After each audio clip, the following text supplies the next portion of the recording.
Queer Town Hall, we're honored to be joined by some incredible Black and Brown queer and trans artists. So each week at Basic Rights Oregon's Queer Town Hall, we've been talking in depth about what we should highlight. And so we talk a lot, you know, and we have a lot of meetings. We're a nonprofit, right? But really what we've been wanting to do is make sure that these Queer Town Halls, Executive Director of Basic Rights Oregon, and what's happening. And for tonight's Queer Town Hall, we're honored to having really important discussions, talking about resources, how to support one another, how to get through this pandemic.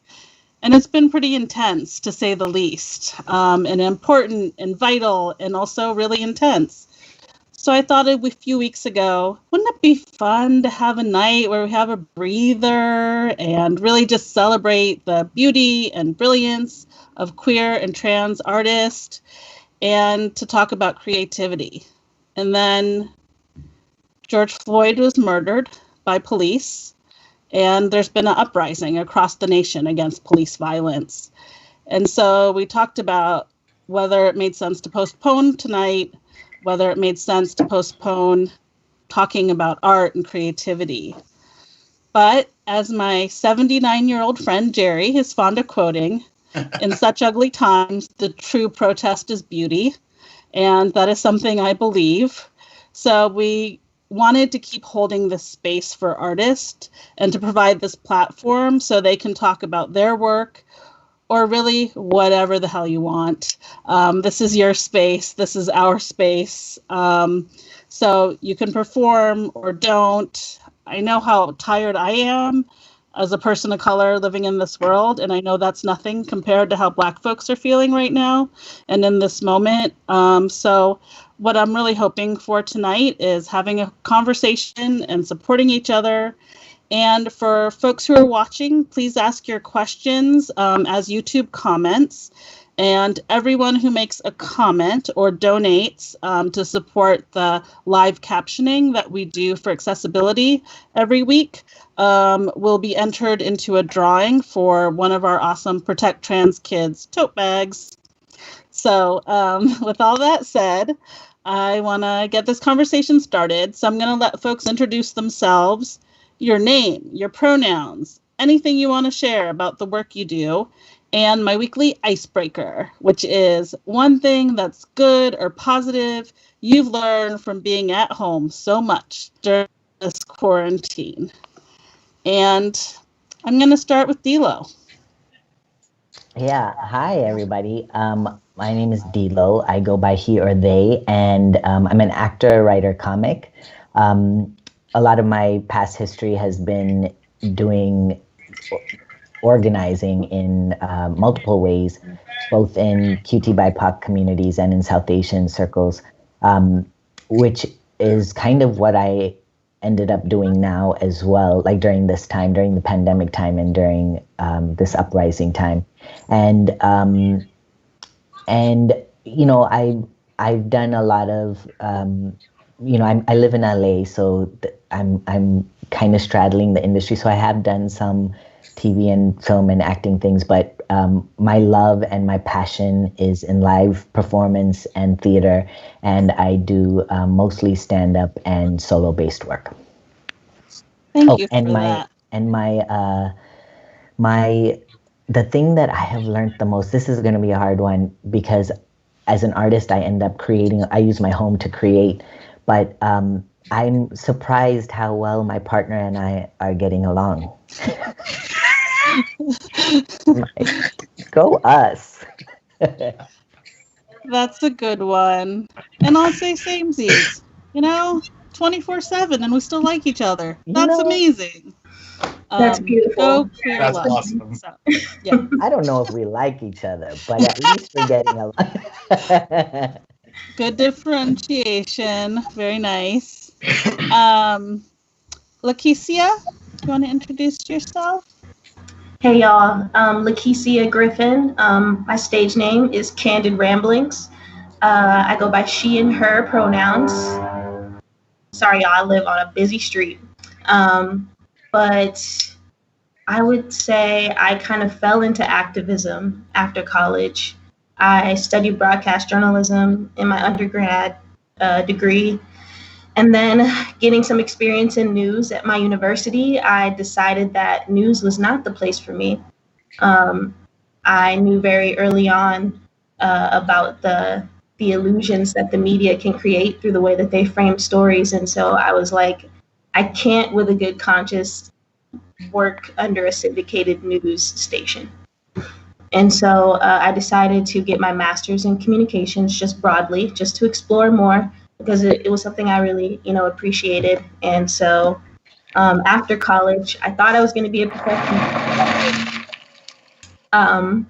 But I didn't end up making it. I tried to play overseas. It was my first dream. I always saw myself going to the WNBA. But, I'm 5'1". So there was a lot going against me. But, I had visited Portland in the summertime in July, about a year before graduating. And so I was hooked unknowingly, not knowing what I was getting into for the rest of the year. But the first place I landed was a place called Kairos PDX. And that is a Black and brown school dedicated to, shortening those gaps in education for Black and brown kids. And I was able to get a communications position there through AmeriCorps, and further, having that relationship with the school. And I moved on to help out in the houseless community as well, working with Here Together as the communications manager for a few months. And then now I'm at Oregon Metro doing work as a public affairs associate in communications. And so it's interesting to be on the government side. It makes me nervous sometimes, but I already know everything. They know everything about me at this point. But I know that the work that I bring and the experience that I bring to that work is valuable. And I just feel blessed to be able to use my education to do that work while also doing creative work, which I'm a rapper, and I started performing here in Portland about a year ago. Great. And one thing I would say that I've learned about myself is it sounds negative, but how much I neglected my body before this. But now I found a new love for my body and self-care and taking care of myself. Being an athlete before, I beat my body up, and I didn't realize I was doing it because I was a child that loved the game, And so to have this space, despite the incredible amount of emotions and feelings and chaos that are going on in the outside world, to have had this space and to have a job and to be able to explore this within myself, I'm so grateful to have that time to, discover myself again in that way. That's great. Thank you for sharing that. Burly Flower, Lucas. Hi, my name is Lucas Smith. I've been a resident of Portland for over a decade. I would say like 13 years or so. Man, actually, could you remind me what the question was? Just your name, your pronouns, something my name, about the my work you do pronouns in the world, and one thing that's good or positive you've learned during this pandemic, being home so much. Okay. Pronouns are they, them. What I do, well, I would say I have over 20 years experience of working with marginalized communities, mainly people of color who have been disenfranchised and haven't had access to services. I have experience with connecting youth to education, and then employment opportunities.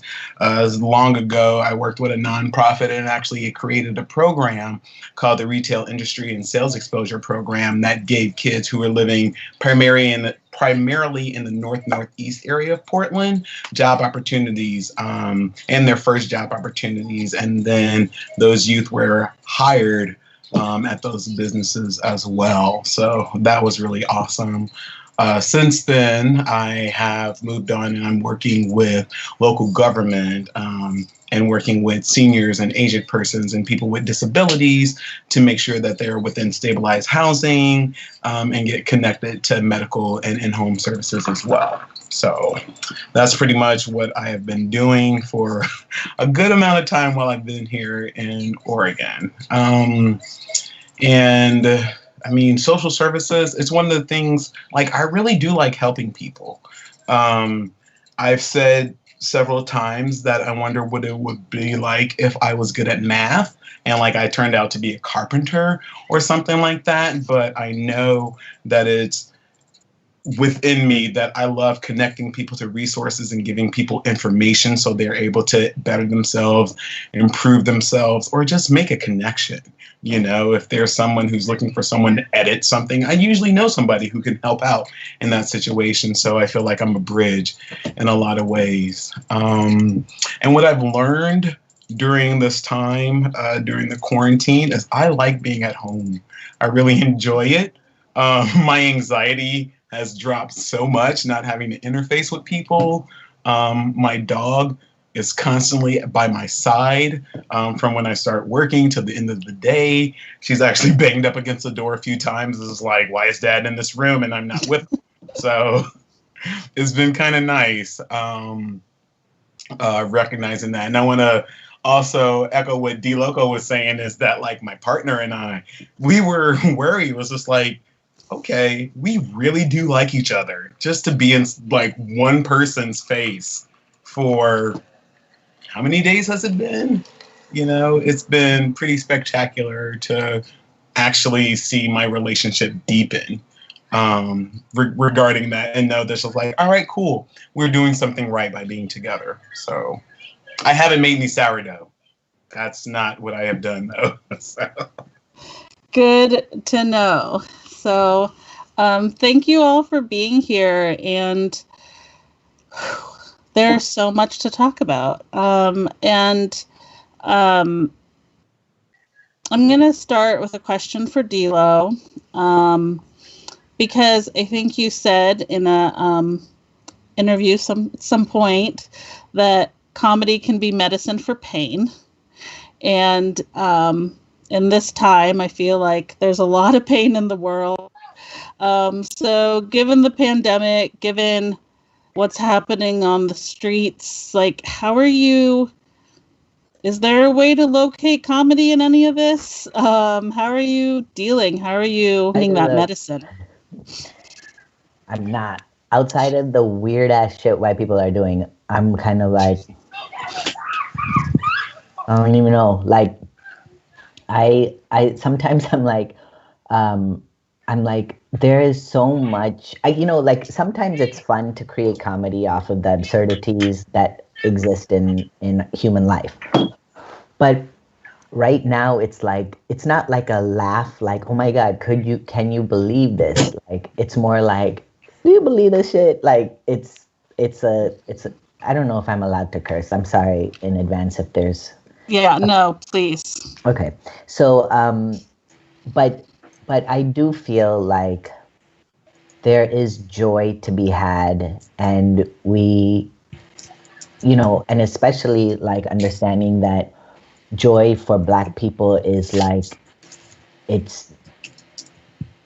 I feel like for us as non-Black POCs, for us to understand that you can still carve places for joy, like, and that Black folks have been doing that, and that we need to support that joy, and we need to find our own joy and do our own kind of healing. Like, I don't want to ramble, but what I'm saying is that what I have seen, and I'm going to talk specifically to queer, trans, Black, Indigenous people of color, we find home and safety with our own, especially if we don't have access to to blood family. And it's in those pockets that I feel like I have moved from deep pain to lightness, and graduated from more tragic moments to really beautiful light moments. And I'm not saying lightness is the goal. I'm saying that is survival. And I've been able to do that with QTPOC, within QTPOC community, because only y'all are gonna see my pain in the way that it is, because there's that, we're linked on that, right? And And, like I always use this as an example that like you could literally be like crying your eyes out and like devastated, and you're in community, and next thing you know, you're reframing what has just happened to you, but with some empowerment, and through that empowerment you find the moments where you could like have a breath and laugh. And that is so golden, and that's like a tool for survival for many of us, that like you see poor and disenfranchised, or whatever the new word is, but like you see our people like really on the margins, and yet they're surviving and thriving because they have each other, and they have places to feel love and joy and comedy or humor. And so in that way, even outside of the stuff that's on stage or whatever, I feel like I get my life back to me, given back to me whenever I'm with my community, and we get to just laugh at the stupid stuff that is happening in the world, to us, around us, whatever, yeah, so my 2 cents on comedy. Thanks for that. I feel like I'm one of those bad moderators who likes to talk a lot, so forgive me, but I do feel like there is this thing about like not having to explain that is so important to me with my QTPOC community, and just feeling like you really can breathe in a way that feels really different from most of your life. And you live in LA, the rest of us, we live in Portland, Oregon, and there is not a lot of space to breathe for queer and trans people of color. I feel like I'm holding my breath all the time. All the time. Accurate. Yeah. So I think it's so important. So sort of just going off of Dilo's comments, I don't know if Lucas or Leticia, you want to weigh in on how you're connecting with community during this time? I know for me, pretty much at the beginning of every week, I like send texts out to certain people who I know who aren't around. And then even people within, when I say not around, in other states, but then even within the city, like I do a check-in with some of my friends, or they will check in with me to sort of like take the temperature as to like what's going on, one, in the sense that we're quarantined, and then two, in the sense of like the uprising that has occurred. There's a lot of exhaustion. There's a lot of people who are tired. There are a lot of people who are obviously enraged about what's going on. And I've told some of my friends, I was like, I would be out there with y'all if I had the knees for it, but I don't. So I'm willing to I've just been texting folks and seeing like how they're doing and what's been going on. Because this is an odd time to try to figure out how to stay connected, and like how to have community, when it's designated that we have to be 6 feet apart, So that's basically kind of like what I've been doing. I've even gone analog, and I'm writing letters to friends. Wow. That's great. Yeah. It's one thing where while I do enjoy being at home, it does still feel very isolating in a lot of ways, of course. But reaching out to the people who I care about, I worry about, I think about, has been really helpful for me. And then having them do that as well has been nice. And it lets me know that I'm thought about and I'm loved, So, yeah. It's so important. I love that. I love that you're also writing. Like by hand, yes. Yeah, like literally by hand, where it's just like, okay, we're doing this. Do I have an envelope for this? But it's great. I feel like that's like the more effort that you're putting into those letters, like it adds that extra piece of love that I think we're missing right now, and that extra kind of, it's a little more love to know that somebody like took their time to write this and to find a stamp if maybe they didn't have stamps, like that's really sweet. I like that. I'm just gonna share I want to write handwritten thank you cards. They look like this. It might be in a month that you get it because I'm really bad at writing by hand, but I have the intention. And for everyone who's ever been on a queer town hall, one day you'll get thanked by me with a handwritten card. It's just going to take a while. It's not my forte. And also I have terrible handwriting, but hey, one day you're going to get that card. Leticia, did you want to weigh in on how you're staying connected with community during this time? Yeah, over time, it's, like everybody said, similarly, text messages. I've reached out to people I don't normally reach out to, I guess, and maybe we've not connected. And so this has been a good time to just check in. Me and my mother are really close. And so we have very long conversations that are really helpful in reviving me and reminding me, where I came from, how I can get through this, and the resilience that my family has come from. And so, and me and my partner, we talk a lot. We talk constantly about what's going on and how we're feeling. And as two Black bisexual women in Portland, it's not easy. And so all of this is kind of crashing down on us in different ways. We also have our own creative pursuits, and so we're trying to support each other through that, and knowing that this is what we feel like our purpose is, and this is how we have to keep going, and also interfacing with people who are excited about my music that I'm doing. Like, their support, I don't think people realize, is like part of the fuel that helps me keep going. Because when all of this chaos and feeling like, our people are being slain in front of us and replayed over and over, and, there's also a pandemic happening where the large majority of our people are the ones who are feeling the most hurt, sometimes art can feel insignificant. And so I'm just grateful to have her to kind of be really honest about where I'm at, and like the contradictions I'm feeling, to have somebody with me. I think sometimes we take it for granted, but to be able to get through this with has been really amazing.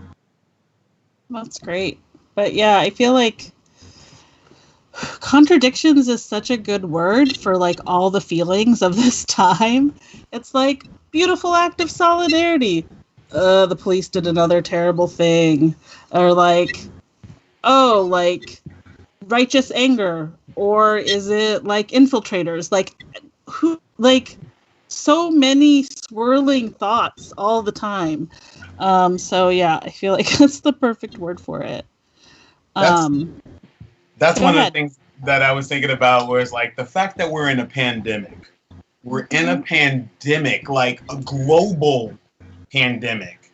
The fact that this brutality is still occurring, and the fact that people are revved up and riled up enough to go out into the streets, putting their health at risk, putting their safety at risk, not even just because of the police who are out there perpetuating violence on the protesters, but just because of the fact that we have this unknown virus that's still out there.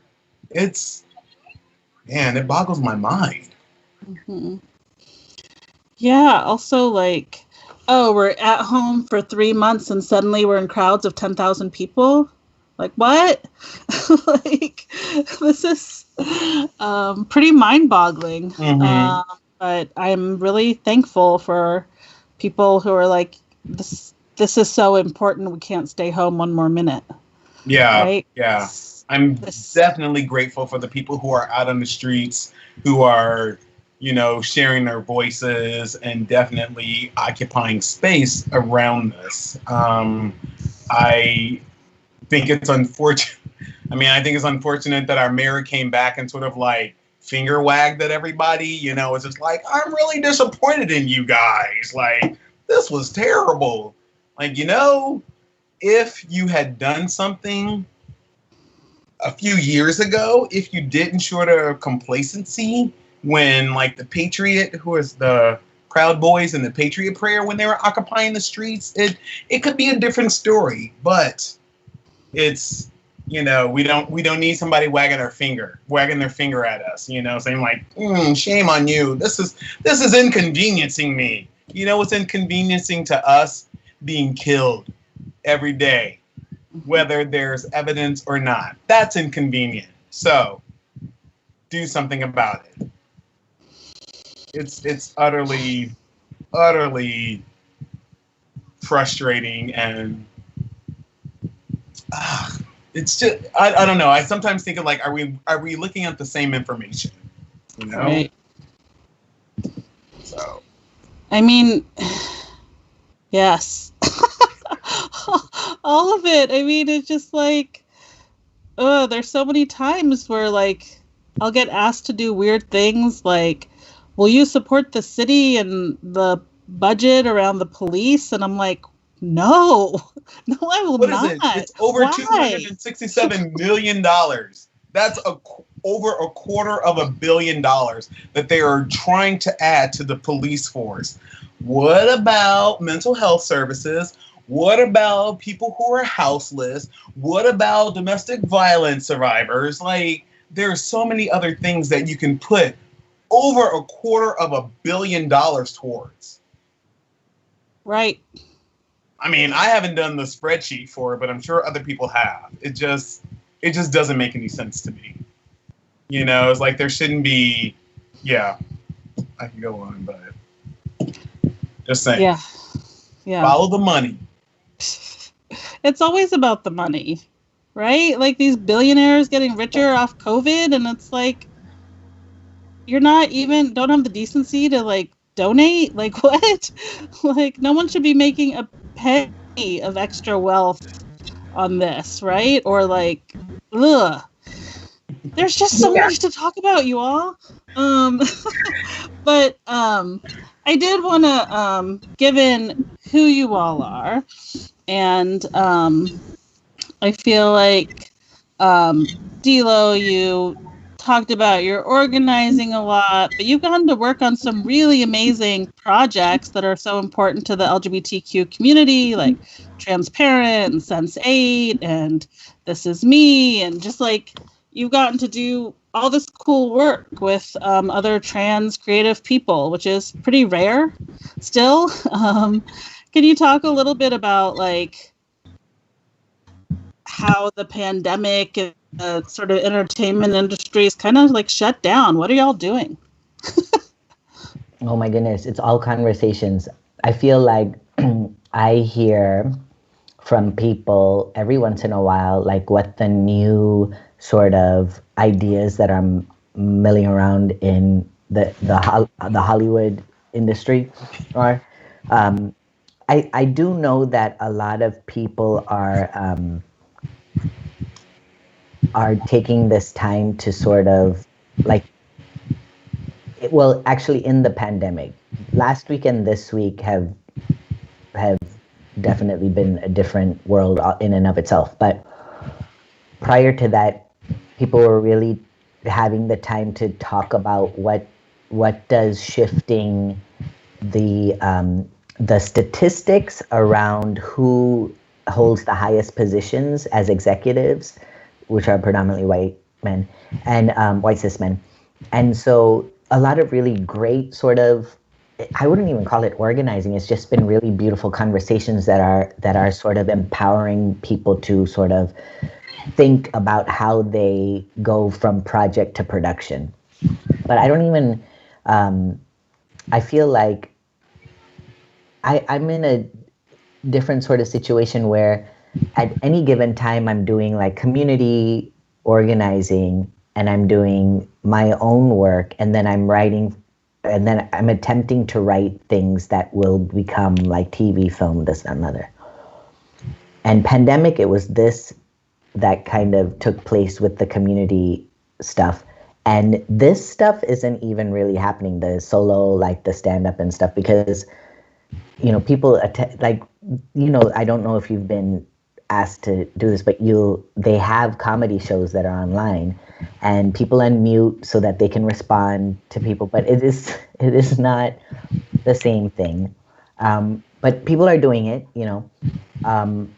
but a lot of the organizing that I do is with artists and artist/activists, or trying to find sneaky ways to politicize artists to sort of join the movement. So, I have the patience to do that work, to through doing the work, you slowly radicalize people. And that's kind of how I was mentored by people in the Revolutionary Communist Party. And I'm not saying that I'm associated with the RCP, but I'm saying that ideology of that art plays such a huge role in creating new landscapes. I think Hollywood is just allowing for those conversations to happen primarily through people of color. And so now is also a beautiful time for artists to be activated in ways that sometimes we think like social media is the way to go, but really like there's so many different, I mean, yes, in the pandemic, we have to create things for online consumption, but there's also like so much that is going to be created during this time that I feel like that's what I'm excited about. I'm excited about these conversations. I'm excited about activating people or providing space for people to be activated and empowered to do creative work. Can you all hear me all right? Yeah. Okay. And so I'll also ask, maybe just during the pandemic in general, like, how creative have people felt? Like, has this been a time of creativity for y'all? I think it comes in waves. I would say at the beginning it was hard to be creative because I didn't know how to be in general. And so I was just trying to like get my feet underneath me and make sure me and my partner were safe and like we knew what we needed and how we're going to move forward. But once my job kind of got a handle on what the expectations were going to be, I think that's around the time that I felt at least a little bit of like safety to freely create. But not to say that during those moments of like feeling frantic and chaotic, I didn't feel creative at that time, because there were thoughts that came through where, I felt like I could pull that as inspiration for a song or a line or a bar, or, it's like I might write 2 bars for a rap verse, like just kind of on the fly. And, there was a lot of, downloads happening during the beginning. I think in the last few weeks, maybe the last 4 to 8 weeks, I felt the most creative. And that's just like time passing and starting to feel the flow of things. And so, yeah, it's been kind of amazing. And for myself, like, as I've been like paying attention more to my body and getting healthier, I feel good to find inspiration in those healthy moments, because sometimes a lot of my art would come from pain, which is, it's always present kind of, but to find inspiration and like the healing throughout this time has been a huge difference for me. But again, those contradictions, right? That doesn't mean like I'm still not feeling all these negative feelings. But I think that I feel grateful to find moments of creativity during those moments, because that's, I think, what starts to create like amazing pieces.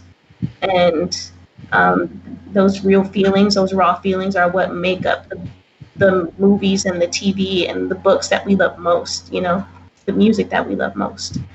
And yeah, it's a roller coaster. It doesn't, there are days where I'm like going all day, doing something related to the music. There are days at a time, like 4 to 5 days, where I'm just like, I can't even write anything down, and that's kind of how I've felt over the last few days. It's like, I haven't. Yeah. I just haven't. Yeah. It's too raw. It feels too hard. Yeah. I get Yeah, it. for sure. I haven't created shit. And here I am talking about it. Like I'm like we're trying to do things together with other people, but it's real because I also write, I think, in the same way that you do, Leticia, in being in that moment and feeling the feels and creating from that point. And I feel like when I talk to many artists, I think that's why it's kind of actually been easier to organize because I know that there's space for it all. And if I have somewhere in the back of my mind believe that my one main role is that I'm an artist and I can't create, then like it's almost been like a moment of reprieve to go back to organizing and not have that pressure on me. But in the moments that I do feel the flow, I'm definitely not over the past couple weeks for sure. It it is like it's like no matter what it is, it just feels like home again in a different way. I know for me, it's sort of like two-pronged because I'm a bonus parent, and a lot of my time has been around sort of like providing structure and support for my bonus son, and just realizing where it's like, I know you're so bored. You were absolutely completely bored, and just being sort of like at his beck and call in some ways around entertainment, where he's just like, look at this, and I'm like, cool, I'm here, whatever you need, it's all good. So it's, it's, I would say it's creating in the sense like more creating in the kitchen, like all the Dutch babies, all of the Nutella frosting, all of the Nutella gelato, in that sense. But it wasn't until recently for me where I kind of felt like the urge to write again, to have something to say, because like for me, I don't know what other people's creative process is, but for myself, sometimes like what I want to write comes into my head and stops and starts, and it's just like, okay, whatever I'm doing, I need to put it down. So it's not just like one long session. So I've been trying to capture those moments in between the family time that we've been having here. So yes, I would say it's a mixed bag, but it's a good bag. So, yeah. Yeah, that's definitely similar for me with the creative process of like, it's hard for me to go on and on. Like when I said I'd go all day, it was just like, okay, I would start, take a break, pick it back up again, start, take a break, pick it back up again. Yeah, so I totally understand that. And that's beautiful though, that like to have that image of y'all like going all out with those kind of day-to-day processes and, making them longer, making them more fun and like a learning experience is how I've envisioned people with kids in their home, trying to navigate in like the most creative ways, like that's also art in a way, like catering to a child is like it's art too, So. Yeah, but don't try to ask me to play Fortnite because I don't understand it. Like, it's okay. Yeah. Sometimes caring for kids is like art, and sometimes like I found myself the other day asking my kid what he wanted for breakfast. He told me, and I said, "Nice choice." And I was like, I am truly serving this kid. Like, oh goodness. Yeah, that's coming from we have a limited pandemic menu, but great choice. I don't have kids, so I know I'm like really making it all beautiful and flowery, but I know at the same time, y'all are going through a lot. I appreciate you. Thank you for your service to the children, because we need y'all. Y'all are doing amazing. Don't get down on yourself, okay? we got y'all. Thank you. Parenting in the time of a pandemic. Right. It's so much. And also beautiful too. And, little kids come with a lot of crafts. It's great. A lot of crafts. Which I do, and he watches me. But I try to do them at 6-year-old level, so keeping it creative. So I realize we've used half our time talking. And so if folks are interested in performing, I want to make space for that. Lucas, I know you might have a piece on the ready. Yes, I do. Just tell me the word and I'll go. Yeah. Word. That's the word. Okay. I wanted to write a love letter to my community. When I opened my mind to spill myself out on paper, the words failed me. I don't know what to say even when we are staring face to face, because I don't see myself reflected in you, in me. And what community do I speak? Blood? Black? City? So I choose to write a love letter to my chosen responsibility, the little seed of an orchid growing far away from me. Your mother wove a vine of hope and filled a sister-shaped hole in my heart, illuminating a love I hadn't believed in. She reflects a wonderment, brightness, and openness where even in our arguments, she wanted nothing but to lay her head upon me. I hope your fists remain cocoa puff brown soft clouds clenched, holding curiosity close. Brown bulbs of boyhood I press into my chin so I can impress you into my heart. I need the world to soften for him, to soften for me. So I can love and be loved fully. So I can shake the uncertainty, the insecurity that I will choke on my sensitivity and be pushed from what the only city I felt freedom could find me, now confining. City of thorns, you tear at me. My shallow roots begging for stability. How do we build a home when the land that we inhabit is not ready? When that space in our hearts still hold a beat so heavy, who are we? How do we abide by each other? What are we risking to live radically, love emphatically, commit a cosmic catastrophe by having radical accountability? We are fighting the same war, knocking on the same doors, only to face friendly fire. How do we inhabit our bodies without being embraced? How do I inhabit my body when it's not embraced? How do we plan for what's to come when we yet have to face our present? Our presence. We can't wait for our freedoms to fit into a convenient schedule. History is at our heels, threatening to repeat itself. We rewrite the same old story, we sing the same old songs, holding up our fists, grasping for our freedoms, astonished that it's taken this long. Found family in whatever form necessary. Time waits for no one, and my patience is past due. What rules were written explicitly meant to never include anyone who looked like me, loved by me. So why do we keep trying to fit in? Into this broken system filled with broken promises built upon broken backs. We are the queens whose court we created in the shadows and thrived. We suffered about the messages still being sent and received about bodies shaped and shaded like me. A cursed compilation, creation of masculinity. Simply, I want to be open and free. Thank you. So beautiful. Thank you. Thank you.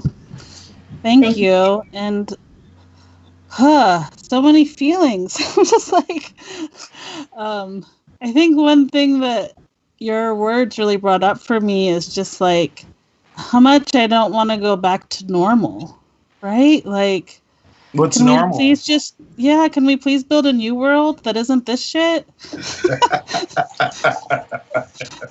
Has anybody tried Control-Alt-Delete? Right. Hard restart.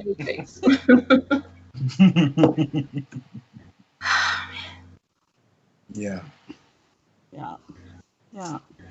Fighting the same fights, right? Mm-hmm. Yeah, it's something where it's just like, we know this has happened. It's happened over and over and over and over and over again. We know this. It's documented. You know, it's something that it's woven into the fabric of this country. Not only is like the uprising and the rebellions and the resiliency, you know, it's also the constant oppression that's on the neck, literally, of people of color in this country. You know, it's something that's here. It has continued to remain here, and I don't in any way, shape, form, or fashion. I suppose it's like, well, if it doesn't affect me, I don't have to think about it.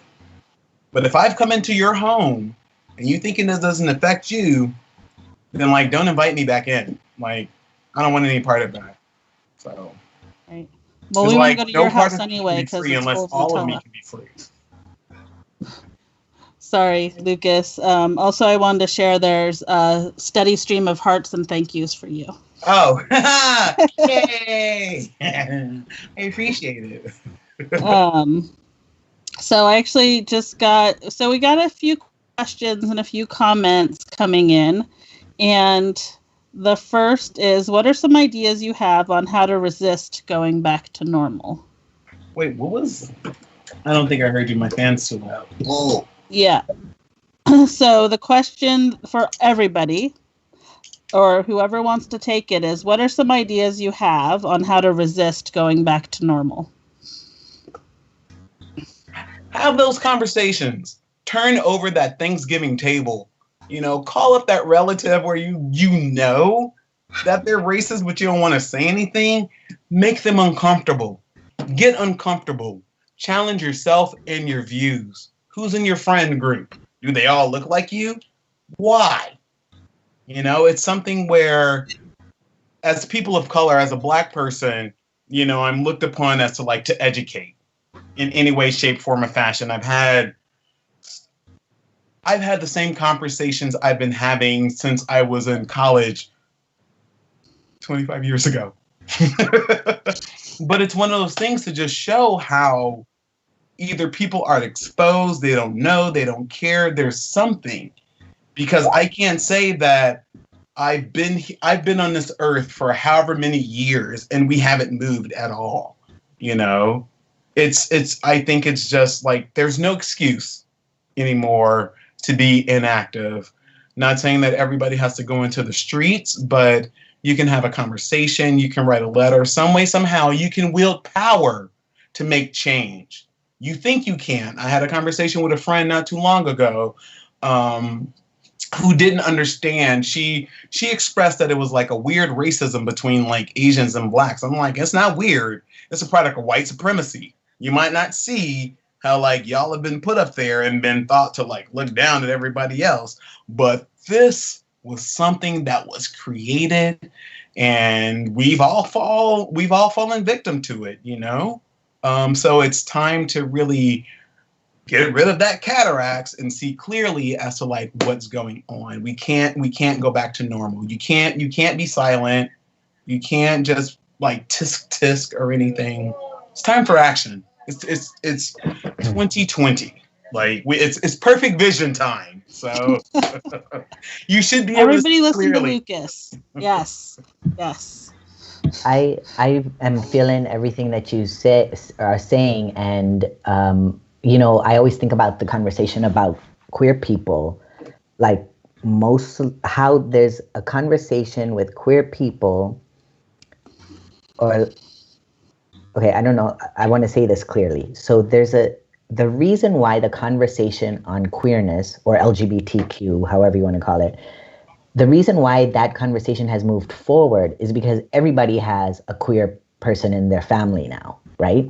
And those hard conversations have had to happen, right?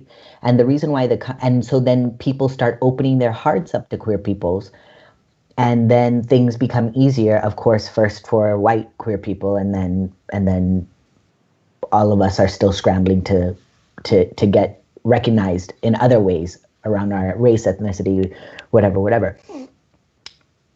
I feel like the anti-Black racism in I'm going to say specifically with the South Asian community, has been there because it's complex, but you don't have Black people in your family, so you're not confronted with this. And it's always about this conversation, about the conversation that takes place in the home is going to be the most revolutionary, right? And that's why I keep telling people, I'm like, in the same way, especially queer people, because I have to do the university college circuit, I'm like, you have to go back home and have these conversations with your family. And only after you've had those real conversations about your queerness.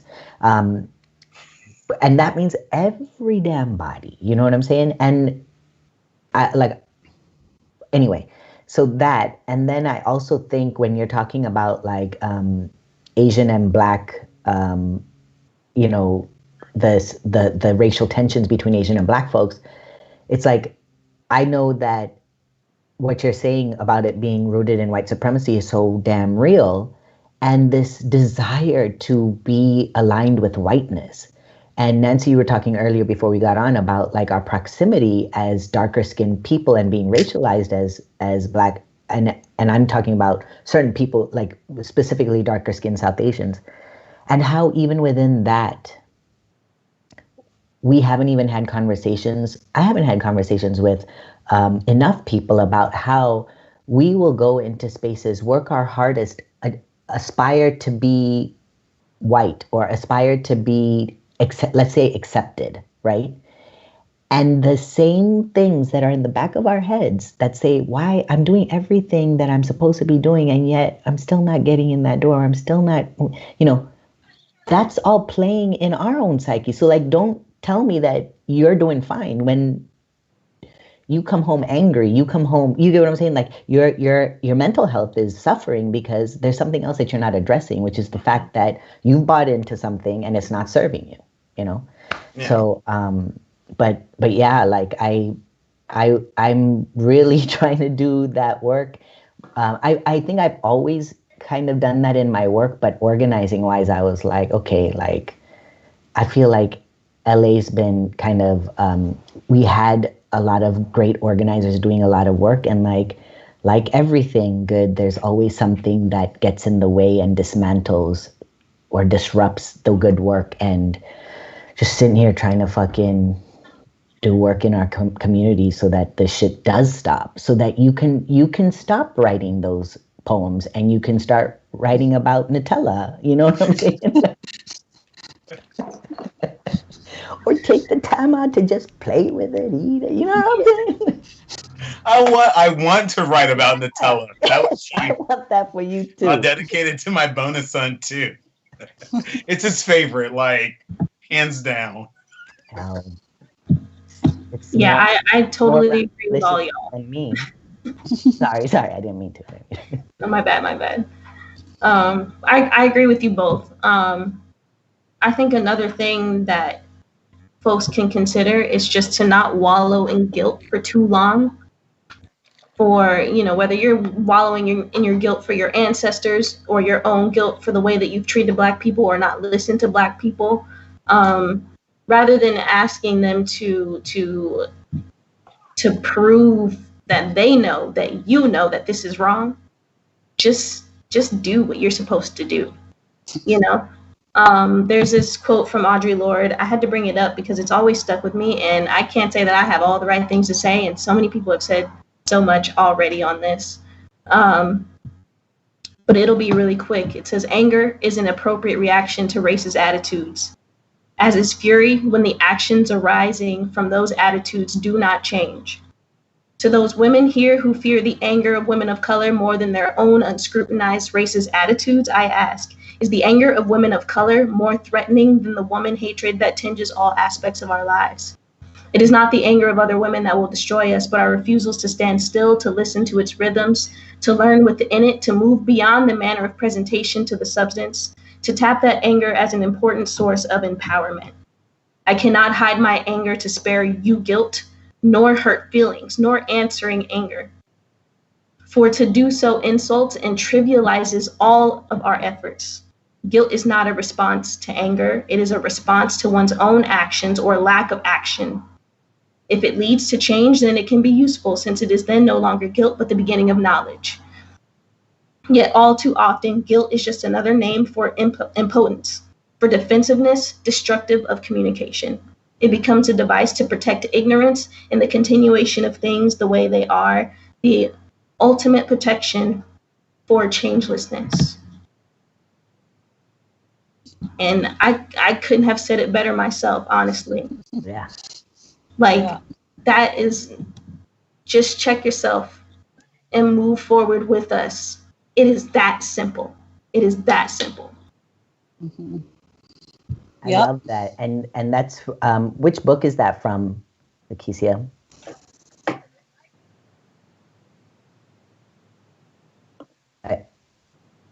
I can't hear you though. Oh, you went silent for a second. My bad, y'all.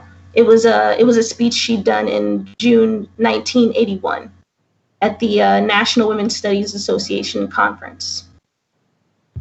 Got it. Yep. Audre Lorde, for those who might not have heard. Yeah. I love Audre Lorde. Yeah, so important. So, Dilo, I know you need to leave a little early because of your organizing work. So I just wanted to give space in case you wanted to share some of your work or a clip of your comedy or whatever you want to do. And if you don't feel moved, then that's okay too.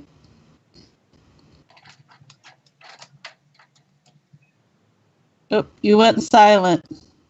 Sorry. I was saying that maybe even a couple of minutes. I don't actually know what is most helpful, but I'm also, I'm okay actually not sharing. That's totally fine. Yeah, that's totally great.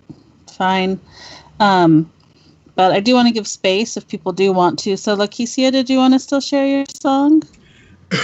Yeah, I'll go ahead. It's going to be a cappella. I want y'all to be able to hear my words. So this one's from a song called Way Up, which I am releasing in a little single pack, 2 singles coming up soon. It's the first time I'll be able to promote music on all of the platforms. And so I'm kind of doing it all on my own, but I figure why not? So this one's called Way Up.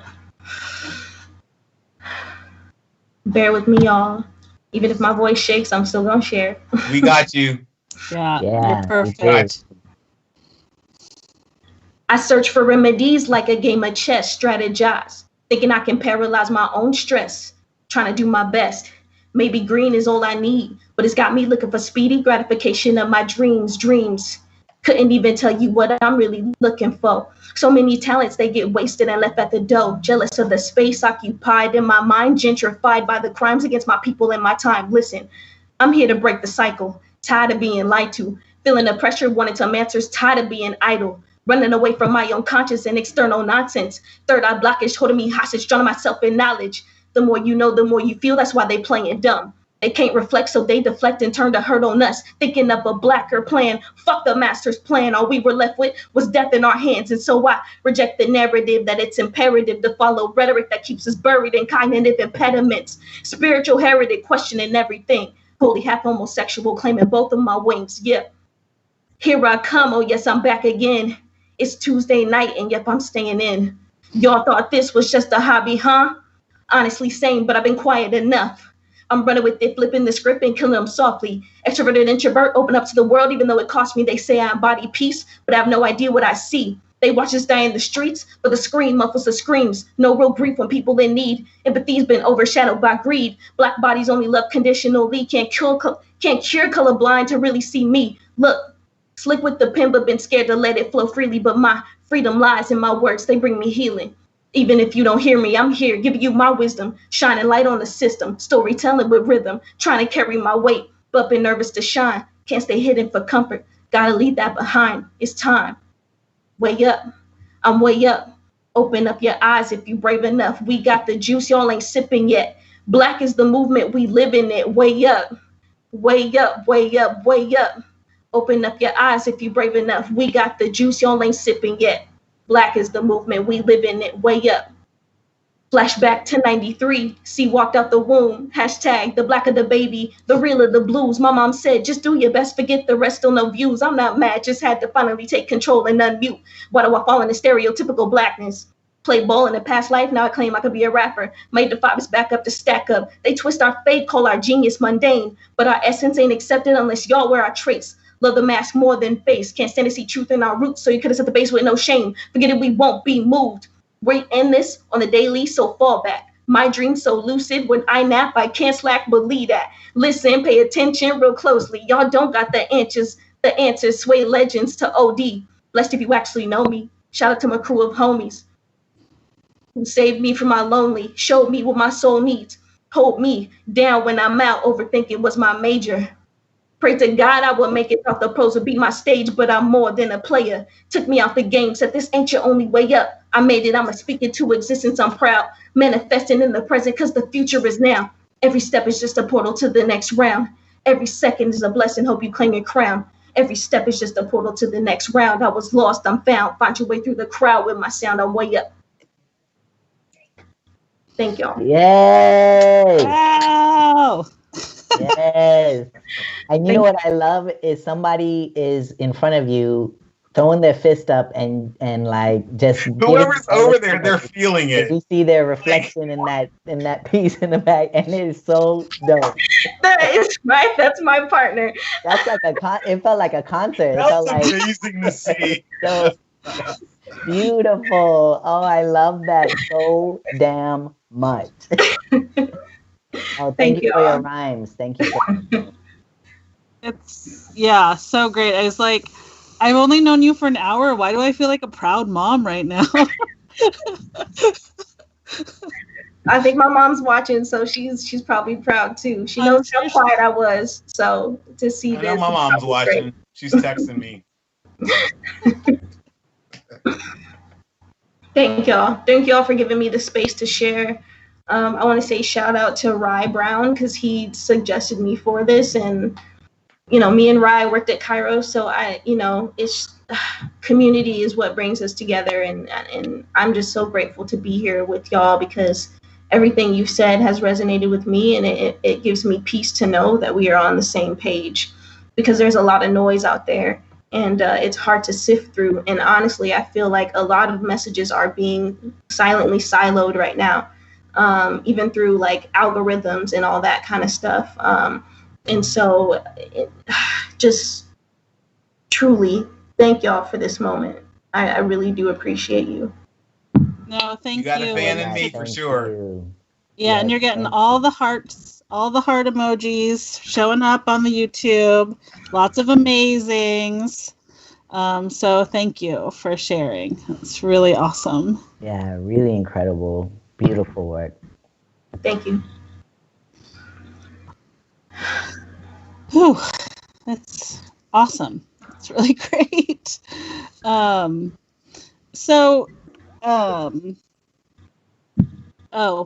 someone's 7-year-old really wants to share nice. 2 exclamations. Yes, gotta get the babies, you gotta resonate with them because they're the future. So so good. So there was a question that came a few minutes ago, which goes back to sort of this piece around creativity, and it's a little complicated. I'm just going to read it as it came through the YouTube comments and see if anyone wants to weigh in.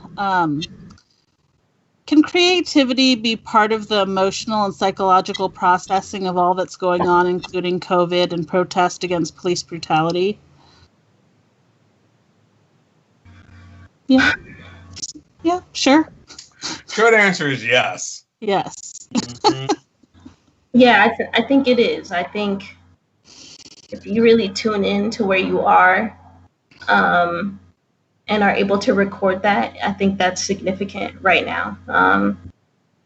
I don't see why not. I think people are having a difficult time because they're not sure where they fit in with the revolution. They think, oh, I'm not an activist. I'm not on the ground. I don't feel comfortable going to the protests. I don't feel like I have all the right words to say, but sometimes in that creativity, maybe sharing that with a family member who may not agree with you could be the bridge that takes, the message through a little clearer, because a lot of people aren't going to hear the jargon. A lot of people aren't going to hear the activist language that we all have because we've been in it for so long, so if you can use that art to translate those messages in a more appealing way, I believe that that's really powerful. Yeah. Wise words. I wanted to just tell y'all, like, I've enjoyed being on here with y'all, and I hope that we get to share space again, whether online or another one. But something that you had just said, Leticia, before I leave. I just want to say that, like, when you talk about that some people get like sort of anxiety around saying something because they don't know the jargon, they don't know the activist language. And it's like, I keep thinking about how, in my mind, my mission is to like sneak attack on the radicalization and politicization. And it does take like us just kicking it and like just having real conversations and figuring out how to say things like white supremacy without it sounding like supremacist to some white people, because then they're just like, oh. And then, I mean, I'm not saying that we have to coddle, and definitely I'm not saying that to anybody else except me. You know what I'm saying?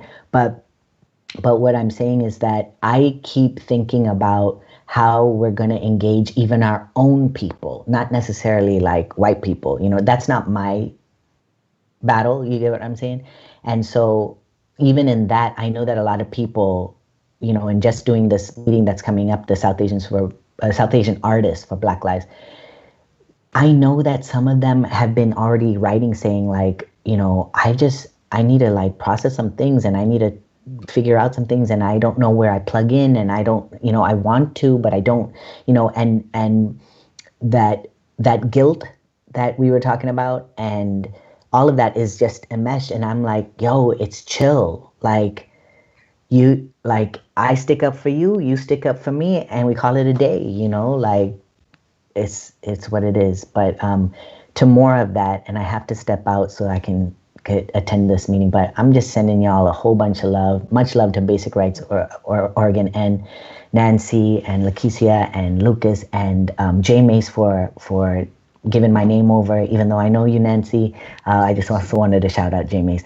But I love you. Share space soon. Love you. Thank you. Bye. Thanks for joining us. Appreciate you so much. Okay, now we're going to get real Portland specific, real Oregon. No, just kidding. But Pacific Northwest. Yes. We are melanated. We are living in Oregon. We're doing the thing. So I want to talk a little bit about sort of self-care during this time. I feel like Leticia, you already shared a little bit, and I know on Instagram you have a lot of love for your garden balcony. And I know, Lucas, you create like bath salts and body butter and do this whole other thing that's about Sorry, self-care. there's a giant truck driving by right quick. What was that again? Sorry. Oh, you create like body butter, bath salts. You're like doing some really great self-care things, and it's also creative. So we're surviving a pandemic, y'all. Let's talk about a little bit about what it looks like and what it feels like to be sort of really thinking about our one and only bodies that we have. Because I feel like especially as Black and brown people, we're often ignore our bodies, or like forced to ignore our bodies because we're working, right? Like, I think about my own dad who worked 2 full-time jobs, 80 hours a week my whole life until his heart started giving out, and his doctor said, if you want to live, you need to work 1 job. And my dad was like, what? But I'm an immigrant. We don't know how to do that. But I just feel like our bodies are so under siege, and obviously with what's happening right now, just all the things. So how are you caring for yourself? How are you like feeling like prioritizing that? Because I know it's hard, even when we're home, to do that. Yeah, I don't know. I've had a sort of a longer journey over the last few months, like with coming to terms with that whole concept of like really taking care of myself and putting my health first. And so this has expedited that process, and it's sped it up really fast because now I see that it's me who is going to be the sole person to take care of me. It's not the healthcare system, and I've had experiences even now that I have good healthcare of being dismissed in certain ways. It's like it doesn't even matter for Black people. A lot of times, even if you do have good healthcare, you're probably still going to be overlooked in a lot of ways, unfortunately. And so, really taking on the idea that taking care of myself is one of the most radical things that I can do. And that started too with just like stretching. As a student athlete, I have only been wired to do really hard, intense workouts. Like I remember after, stopping playing basketball, and being an NCAA athlete, it's kind of like, it's to like the 1000th degree, you're like probably a student athlete 70% of the time and a student the other 30% of the time is what it feels, or what it felt like to me personally. And so now, I've tried to go back to the gym. I've tried to run miles and miles. I've tried to do like P90X, like the intense stuff. And it's just like, my body's like, no, you can't, because, there's a lot of trauma in my body, and I'm finding ways to release. And that has been the single most like practice that has like helped me so much, is just to, take some time to really, really check in, like on the little intricate parts of my body, my joints that I just don't ever get to feel, and then now that I'm feeling them, I'm like, oh, whoa, I got some stuff going on here. Like, this arm was probably about to fall off. I just didn't know it was happening, because I'm out here getting it and trying to work hard, be somebody, and, help my people along the way. So yeah, that stretching, not necessarily yoga, because I think there's like it's so commodified now, and honestly in white spaces, it's like commodified even the most. And so, it just started with me getting on the floor and just paying attention to one part of my body. And then I started to do it for 10 minutes, then it went to 20. Then now it went to 30. And naturally I'm like, oh my gosh, I've been stretching for like an hour straight and I just didn't even know, and just like focusing on my breath. That has really kept me grounded and kind of deal with those emotions up front. And I'll be honest, I've cried in the middle of stretching like sessions. Like, deep emotions have escaped me in ways I've never experienced before. Like, I'm kind of the type to hide emotions and just, feel like I got it going on. I got it, from the outside. People think I got everything figured out, but I've been dealing with a lot for a long time. And so this time has just amplified that to the point where I'm just like, I can't hold it anymore. I can't hold it. My body is giving me signs that I need to address these feelings. I need to address the physical, mental, and psychological traumas that I've gone through to even help anybody else. So, yeah, I would recommend it, no need for a regimen, no need for a plan. Screw all that. It's just, checking in, seeing what my body needs. What just needs a little bit of a stretch to relieve some pain, Mm-hmm. You're just like really wise. I'm like, how are you so young and so wise? You just know things. I'm like, I wish I knew in my 20s to do that. Because not me. It's, man, thanks to my family and who's poured into me since I was a kid. I've been very grateful. Even though I've been through a lot, I've also had a lot of amazing people pour into my life. So shout out to my mom. She had me at 17, so we kind of grew up together, but she did an amazing job. So I can't claim it. I'm just a vessel. Thank you. I know for me, the biggest thing is hydrating. It's something that, my daughter tells me, like, she'll post, be like, have you called your people? You taking your meds? Have you hydrated? And that's like one of the biggest things that I'm just trying to, I'm consciously doing. and trying to move. I have a dog who loves long walks, or I'll take her running with me. But it's a promise that I made to myself that I'm going to move my body. Because, to be honest, I don't want to be a statistic in regards to like what curable diseases or preventative diseases that occur mainly within African Americans can happen. So I'm trying to counteract all of that mainly, and that's the biggest thing. And then realizing that I have the time at home. I took my lunch half hour today to run, and I was just like, I'm going to hate this, but I'm going to do it because I need to move. I would prefer so much to be in a pool. I have a pool not too far from me. Was so stoked, but then the pandemic hit and it's all shut down. So I'm not about to go swim in some random body of water. So I have to move my body and make sure that I'm okay. So it's hydrating, sleeping. Like I said earlier before we got on, I took a depression nap yesterday. It was just like, my body can't do this. So it's all about just seeing how I feel and basically gauging my emotions around whether or not I want to interact with folks, because it's hard, you know.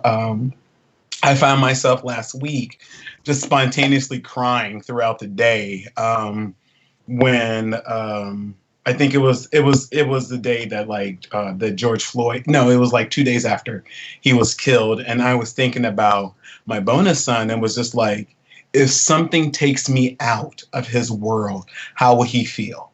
And it just tore at me because I have this wonderful, beautiful opportunity to help raise a child and impart on him. And I told him, like, I got 4 years to like impart my knowledge upon you, help shape you up, and like hopefully send you out into the world. And I was reflecting on what would happen if white supremacy takes me out before then. You know, like, how would he turn up? What would happen? And so I'm trying to just keep myself in the best mental and physical shape that I possibly can to make sure that I am here from him. So. Thank you for that. And from the YouTube comments, people want to give you money or support, both of you. Oh. So if you want to write in the comments ways where people can support you, you can. Are you saying like on our chat? Yeah, on our chat, you can write it in the comments, and then Dominic will share to everybody. Oh, that's sweet. People are so nice. That's wonderful. I cannot cry. Thank y'all. Appreciate that is wonderful and absolutely generous. My gosh, I'm so happy that people are moved because of that. And yeah, that's super cool. That's really, really cool. Yeah. That's cool. That's cool. Well, you're both amazing, and I feel like people notice that you're great and want to support you. Nice. So yeah. Man.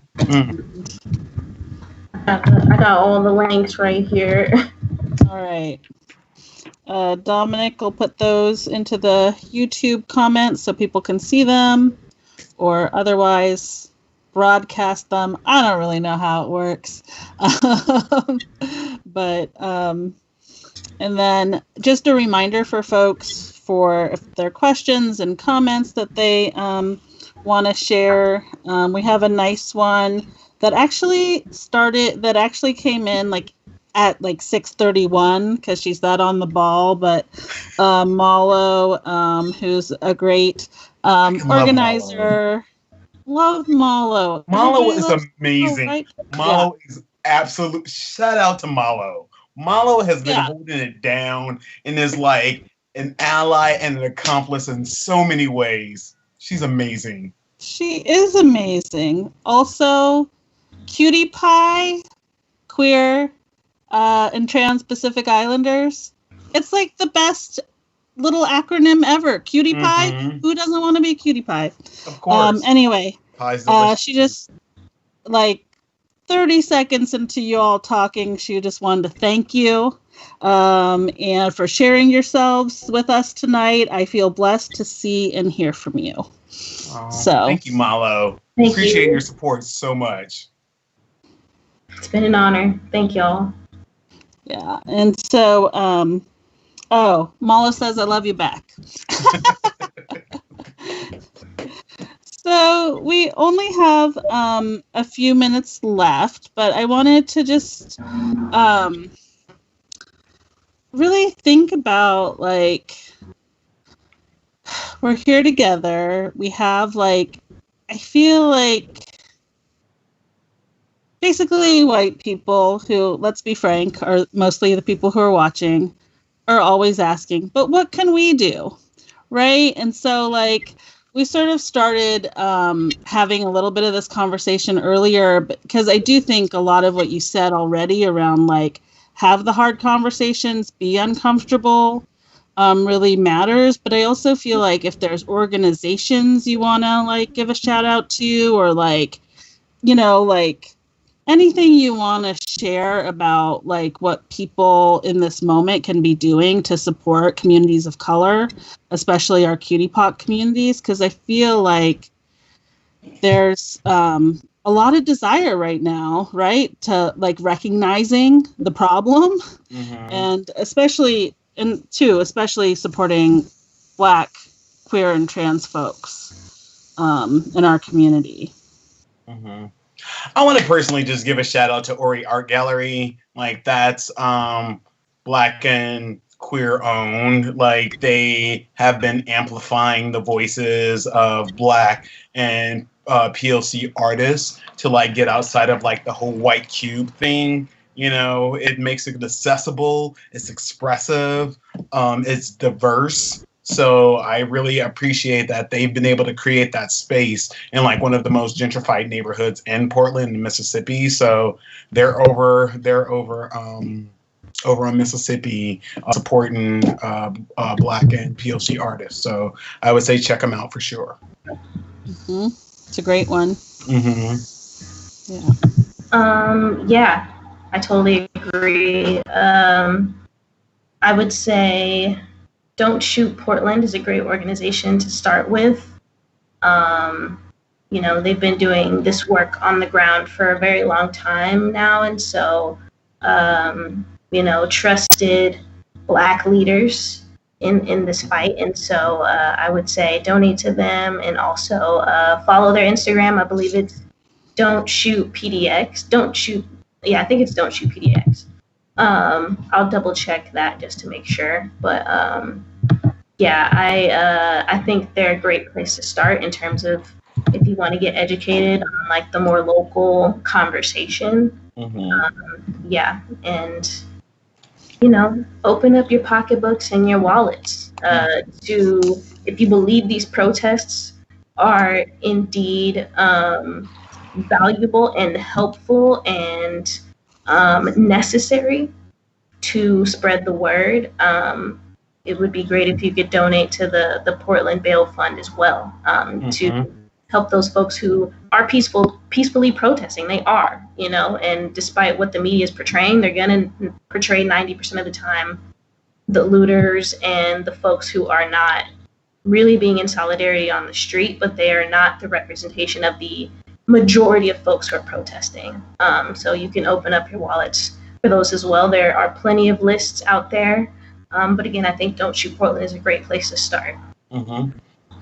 I would also recommend, for seeing that Portland is very white, to go for Surge, showing up for racial justice. I believe the Portland chapter is still active, and that's always, like, a lot of ways for people to get in, because one thing that I did realize is that, you know, a lot of times people are very at this one-on-one level, and I'm not patient with people who are at one-on-one level, so I can sometimes, you know, be very hard on them. And I know I'm also starting to learn to, like, meet people where they're at as well. But I would say, like, Surge would be a good place for people to start to if they want to, you know, get their feet wet. Yeah, I feel like there's those are all great resources, and I think there's so many ways to be engaged if you want to be engaged right now, despite the pandemic, right? Mm-hmm. Like we all have access, if you're watching this, to all the education in the world, right? Like, yes. I would even say some things around, like, if you don't know why we're so passionate about it, look at the history of Oregon. Google why there aren't any Black people in Oregon. And recognize that here in Portland, we had internment camps for like the Japanese internment. Like, even within the city that we live in, there have been challenges. Learn about like the redlining that's happened over in Northeast Portland. Learn about like what happened in Laurelhurst, where like they have those gates. It was to keep people like me out. That history is here, and it's not that far away. It's something that you can learn and get engaged with and be like, okay, this is something that's accurate and it's relevant as to like how policies are developed and what's going on now. So. Yeah, and it really wasn't that long ago. Not at all. So it is about 7:30, and our captioners end right about on time. So I just wanted to say thank you both so much. Thank you, Dilo, and thank you all for watching.